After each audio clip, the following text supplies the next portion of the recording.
Suatu sifat yang dengan sifat itu baik dan buruk bisa dibedakan.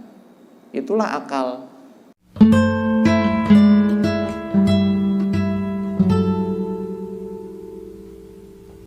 Assalamualaikum warahmatullahi wabarakatuh.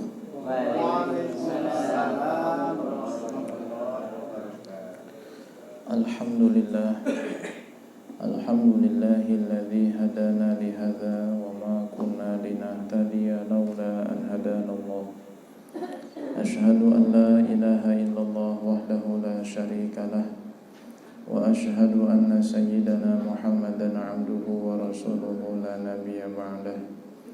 Allahumma salli wa sallim ala sayyidina Muhammadin nurika sari wa madadikal jari wajma'na bihi fi kulli atwarina wa ala alihi wa sahbihi anur amma ba'du.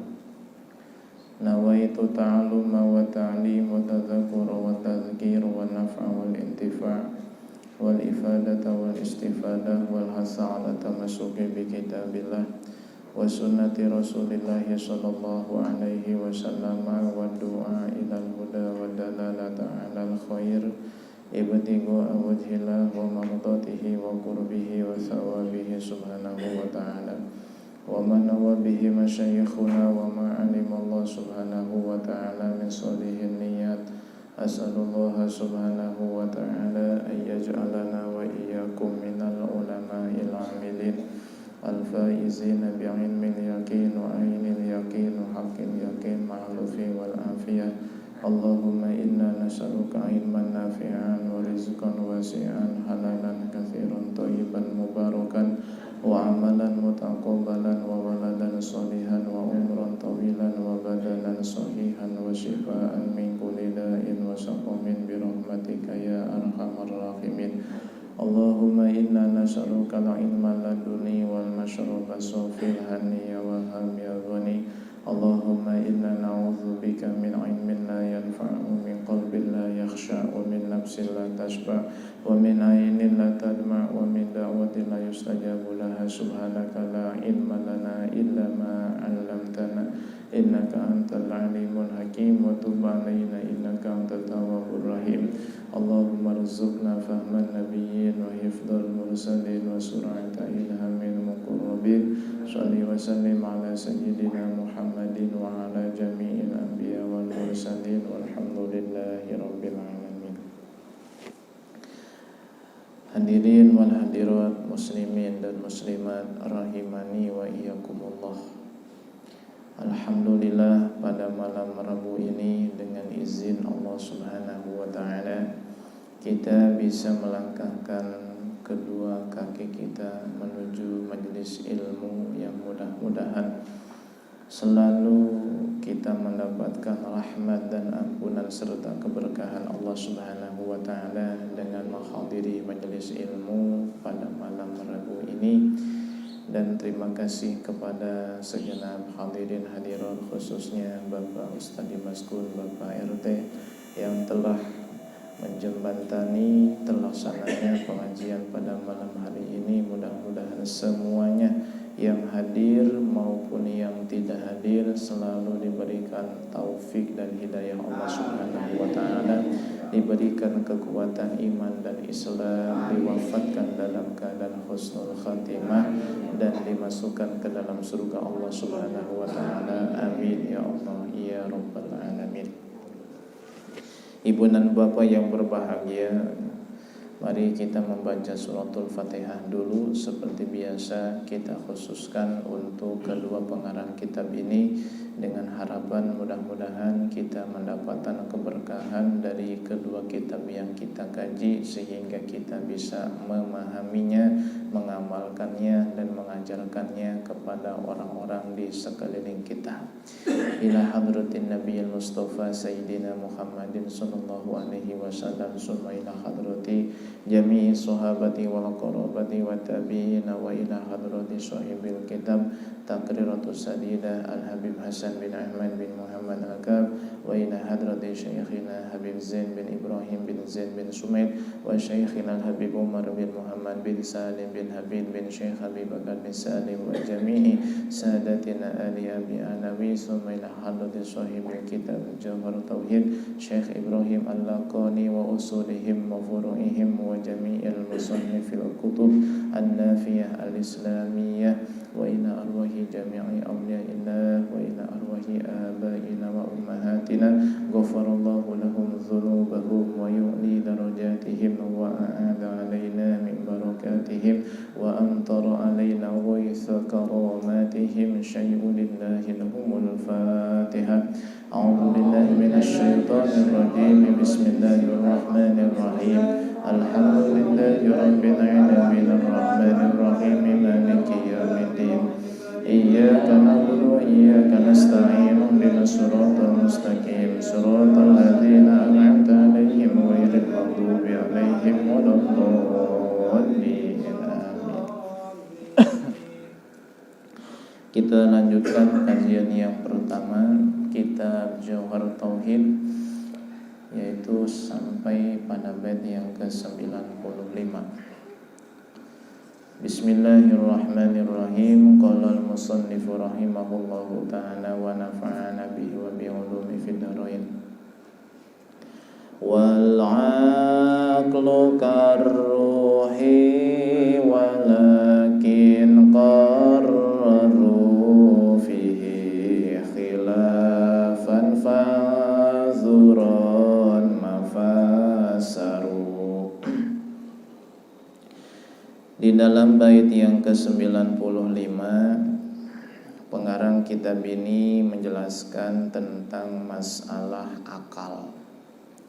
Di bait sebelumnya telah dijelaskan tentang masalah ruh. Bagaimana hukum kita menceritakan hakikat daripada ruh, membahas hakikat daripada ruh. Tentu telah kita pelajari bahwa dalam masalah tersebut ulama terbagi dua, sebagian melarang, sebagian membolehkan. Nah, di dalam bait yang ke-95 ini adalah tentang masalah akal.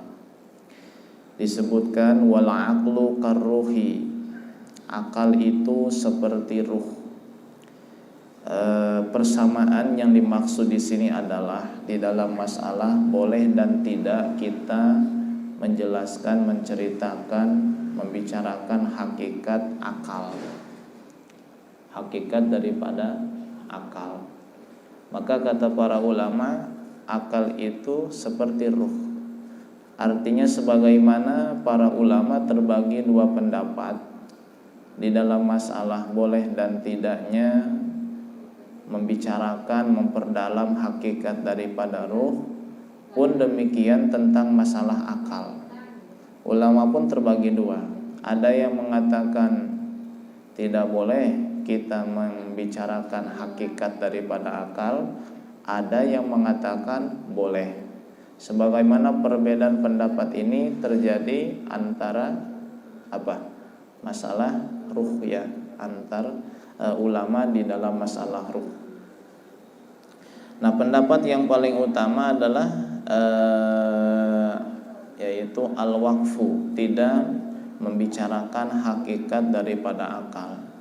Antara akal dan ruh ini sebab memiliki persamaan, yaitu sama-sama minal mughayabat, hal-hal yang gaib.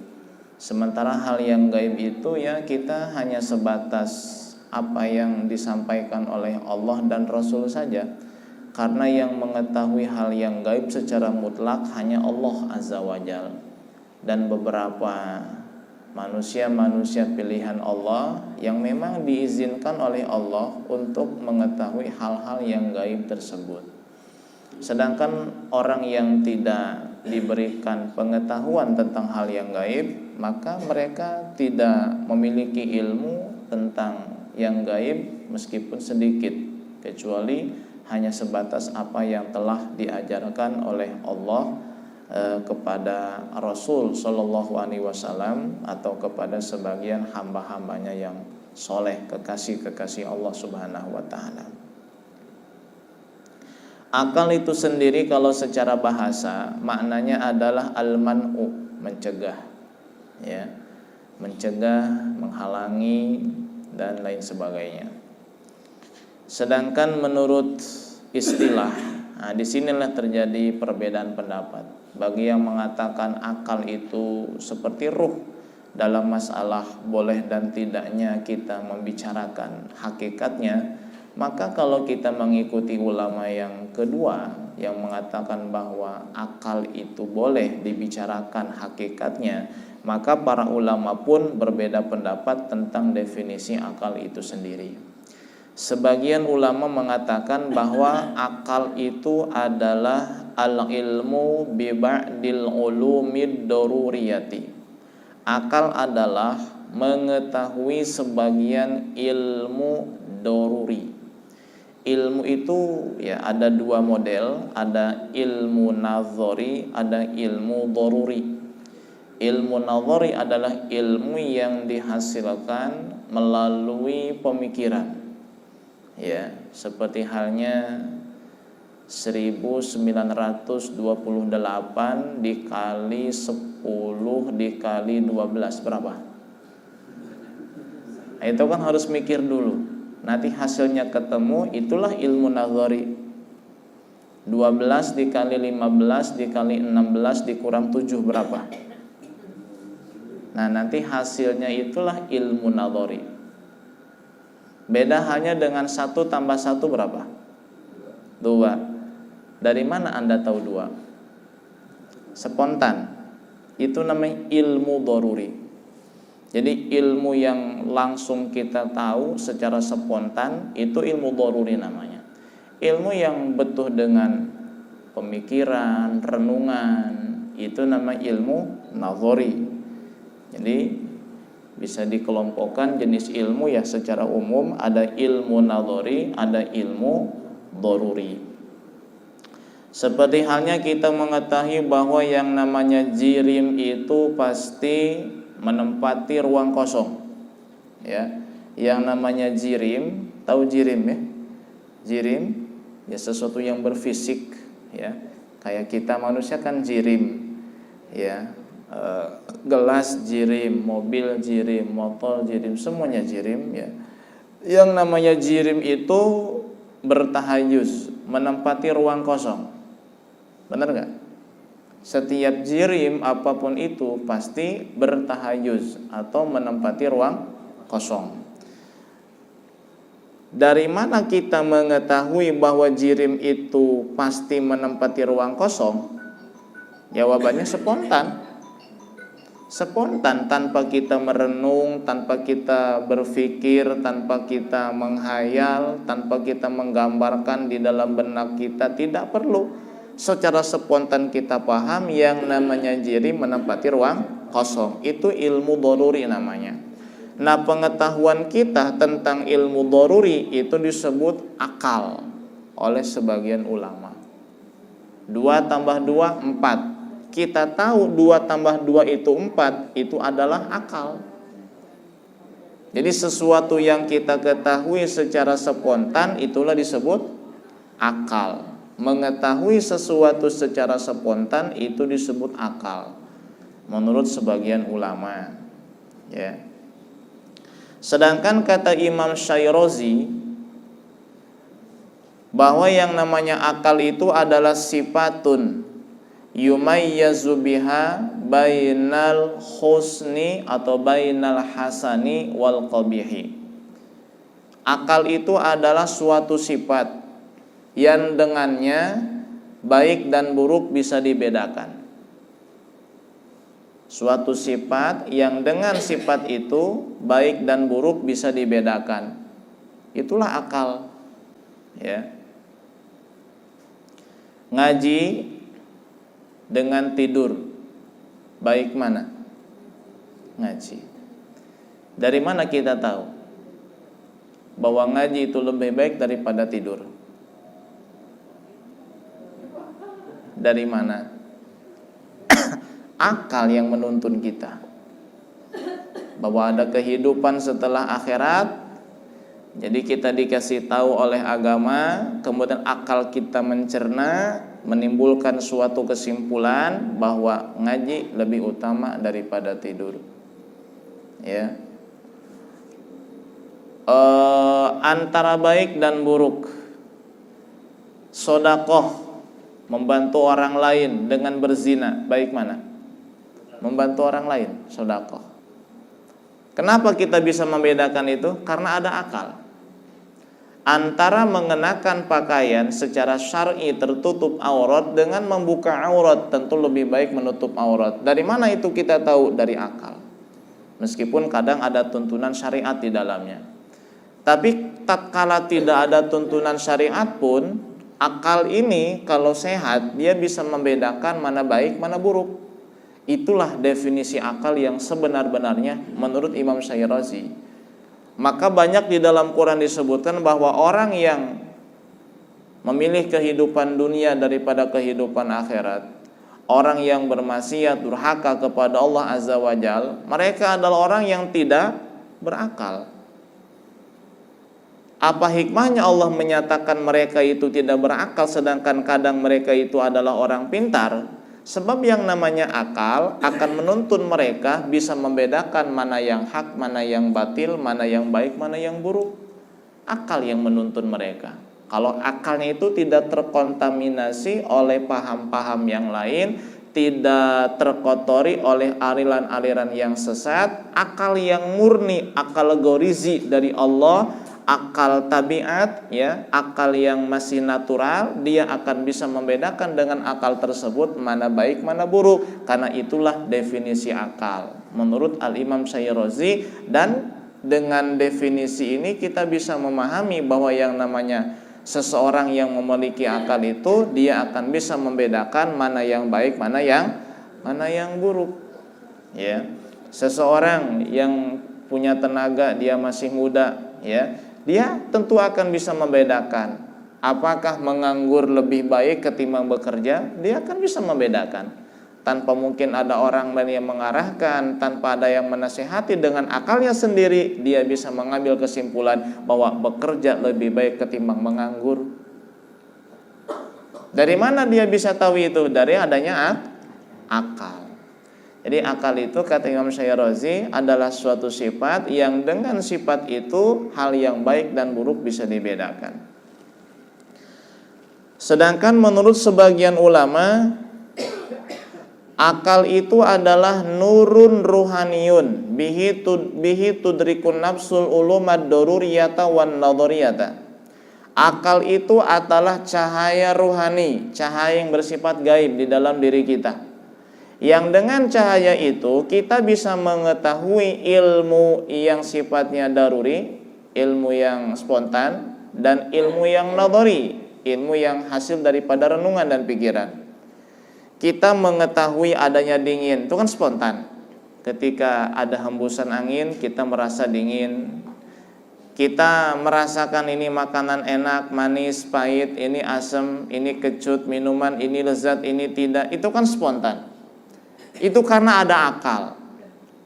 Dan akal itu adalah cahaya ruhani. Ketika kita sekolah, mengaji, kemudian sedikit demi sedikit kita baca, kita renungi, kemudian kita faham. Faham yang kita temukan dari hasil renungan itu juga disebutnya adalah ilmu nadhari yang dengan adanya akal kita bisa mendapatkannya. Ini masalah perbedaan tentang hakikat daripada akal yang disebutkan oleh para ulama. Jadi sebagian ada yang mengatakan akal itu adalah mengetahui sebagian ilmu daruri atau ilmu spontan. Sebagian mengatakan akal itu adalah sifat yang dengannya baik dan buruk bisa dibedakan. Sebagian mengatakan bahwa akal itu adalah cahaya ruhani yang dengan cahaya itu manusia bisa mendapatkan ilmu daruri atau ilmu nadhari. Ya. Nah, sedangkan kebanyakan ulama yang lain juga mengatakan bahwa yang namanya di dalam tubuh kita ada sesuatu namanya latifah robbaniyah. Suatu yang lembut, yang bersifat ketuhanan. Latifatun robbaniyatun. Latifah robbaniyah. Latifah sesuatu yang lembut, ya. Sesuatu yang lembut, robbaniyah yang bersifat ketuhanan. Artinya sesuatu yang lembut ini adalah anugerah murni dari Allah Subhanahu wa taala. Jika sesuatu atau latifah robbaniyah ini ditinjau dari segi berpikir, maka disebut akal. Kalau ditinjau dari segi hidupnya tubuh kita dengan latifah itu, maka disebut ruh. Kalau ditinjau dari sisi syahwatnya disebut nafsu. Maka yang namanya nafsu, ruh dan akal itu adalah sesuatu yang satu, disebut latifatun robbaniyatun.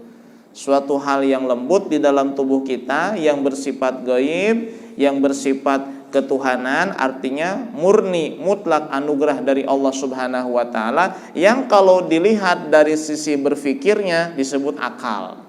Kalau dilihat dari sisi tubuh kita tidak bisa hidup kecuali dengan dia, disebutnya ruh. Kalau ditinjau dari sisi syahwatnya disebut dengan nafsu. Maka nafsu, ruh dan akal itu adalah satu hal yang sama, yaitu latifah robbaniyah, hanya dari sudut pandang yang berbeda. Begitu.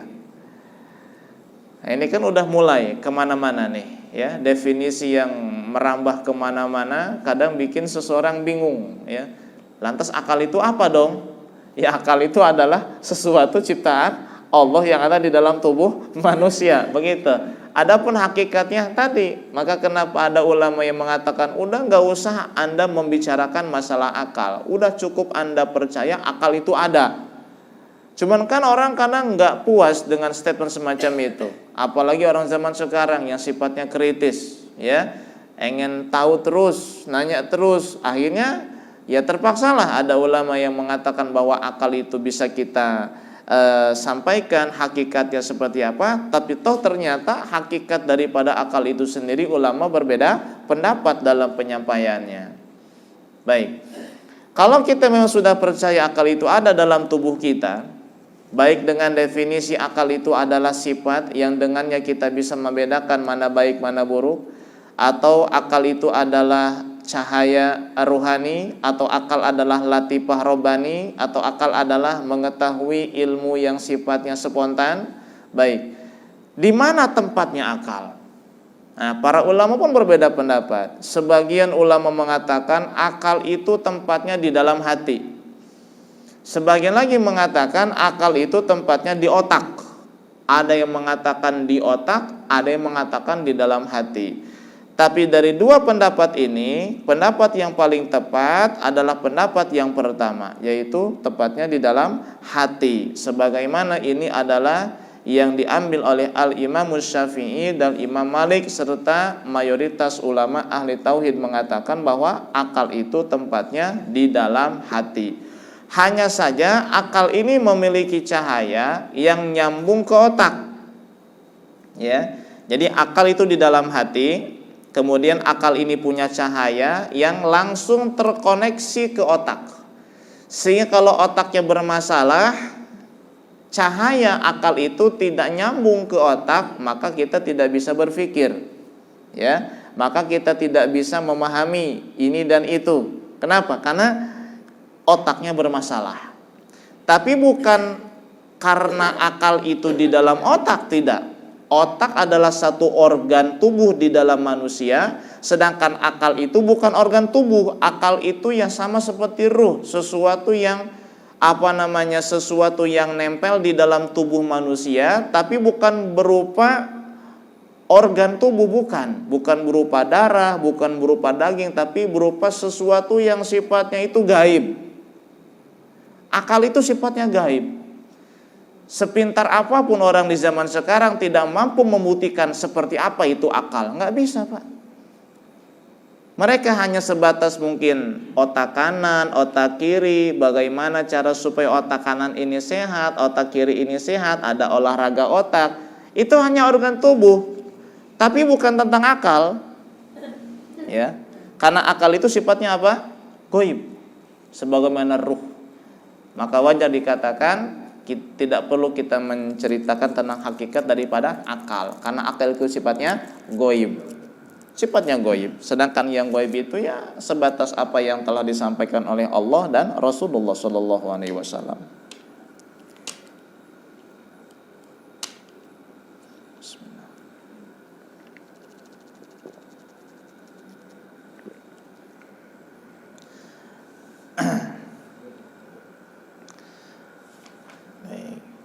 Soaluna wallahu a'lam bishawab. Kira-kira paham sampai di sini tentang